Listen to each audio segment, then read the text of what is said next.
Good morning and welcome. Thank you for those of you who submitted questions to me. And again, this is something new we're trying this year, which is morning tea with Dr. V. And again, the reason for these meetings is I really want to give you, our community, an opportunity to ask some questions and for me to try to answer these questions as best I can. As you know, one of the big questions or areas of concern are our reopening plans in school.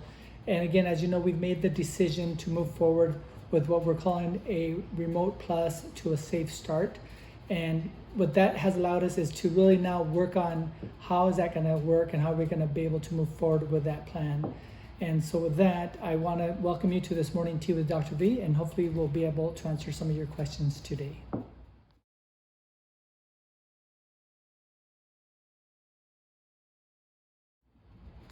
Again, as you know, the first part of that is remote, and remote is really, that's our new common denominator for all our students, is that we're going to be starting with remote.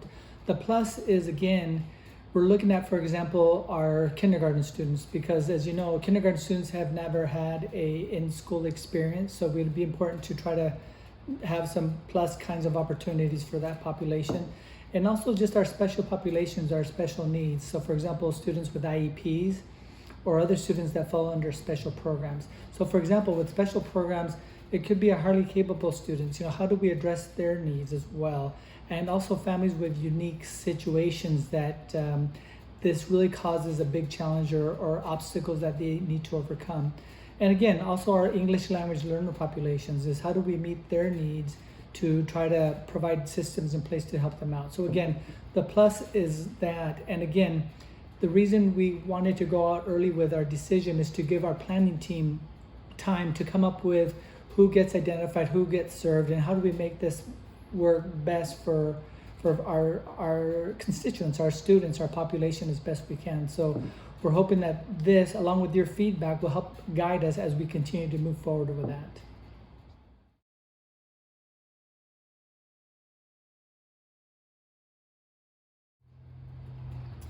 So that's a great question, and I would say, again, it's important to know that the reason we moved forward quickly with our decision to go with a remote plus learning is now it gives our district leadership teams time to try to answer these questions. So for example, for our native English speakers learning Spanish, how do we put a system in place so they can still have that continued language learning opportunities? And the same for our native Spanish speakers is how do we provide these language learning opportunities to make that happen? So the answers again is that our teams are now working on the details of how do we make that happen.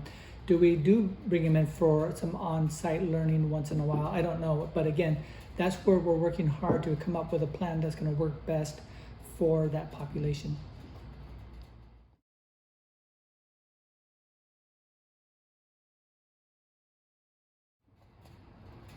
So as far as the people that are making these decisions, it's really going to be at the building level because they're the ones that know their student populations, but they're going to work in partnership with, the special programs director or the categorical programs director to identify those families. And as far as when you will know, we're working on that. And my best guess right now is that it would probably be within the next 2 weeks once we have a better understanding of how this is going to work.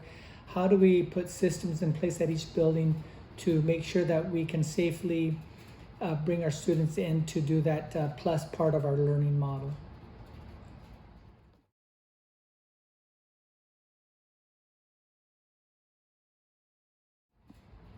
Again, a very good question. And first, I think it's important to note that all kids missed school. So really, we all didn't see the growth and learning that we wanted to see.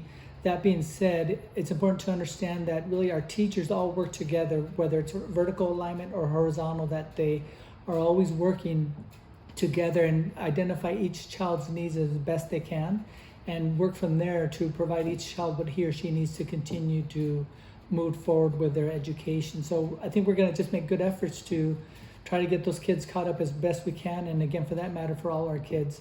But again, individually, I think each building will work and see what the unique needs are for each of those schools and work from there to provide an instructional environment that works best for their building.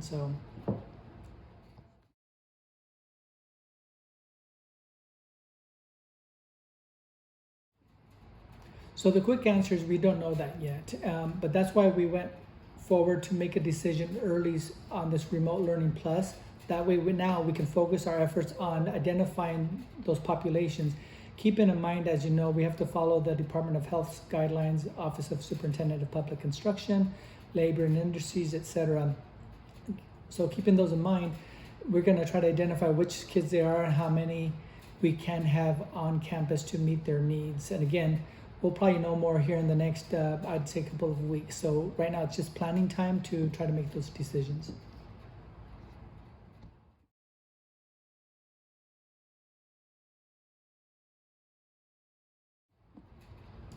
Yeah, so other services that we're working on are a few. One is on meal services, childcare, Chromebooks, and internet access and transportation. So let's take those one at a time. First with meals, again, our district is ready to provide meals on site in each of our buildings. In addition to that, depending on how we do these remote plus activities, means that we might be able to provide meals at certain locations. And again, that's a work in progress, and we're going to continue to, again, try to provide the meal services that we need to provide to make sure that our kids are well fed.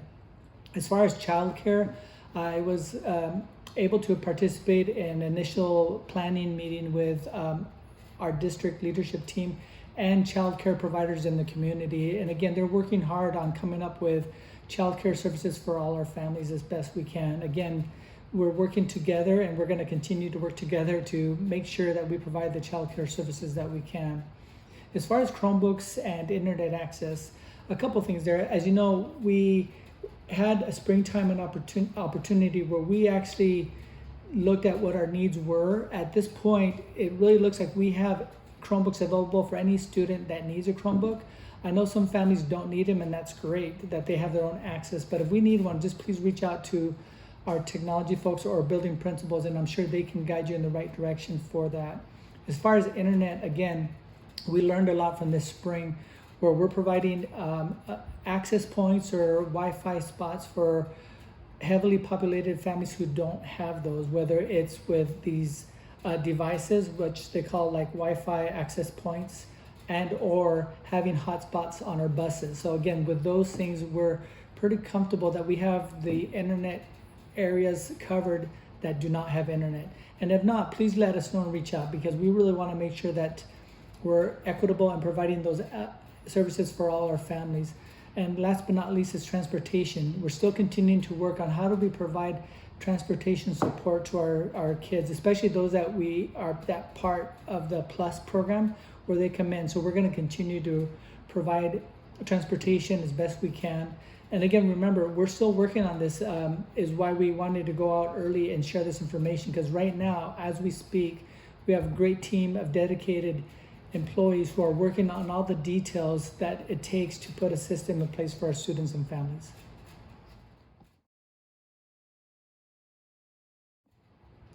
So I just want to thank you all for this first morning tea with Dr. V, and I hope to continue these throughout this year coming.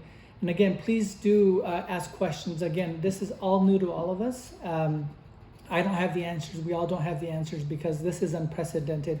I do want to remind us all that this is what they're calling a pandemic. So this isn't something that we had any way to plan for. And again, I hope you know and understand that we're trying to do the best we can with what we know. And we know that we need to be agile enough to make changes and modify if we had to, for example, go into a full remote for everybody, or to go the other way, that if infection rates are decreased, that we can also go into more of an in-class model. So we're going to continue to work on these other models at the same time as going with our remote plus for learning to a safe start for now. So again, thank you all for joining me. And again, please reach out with any questions, comments, or concerns or compliments that you have for us. Thank you so much for your time.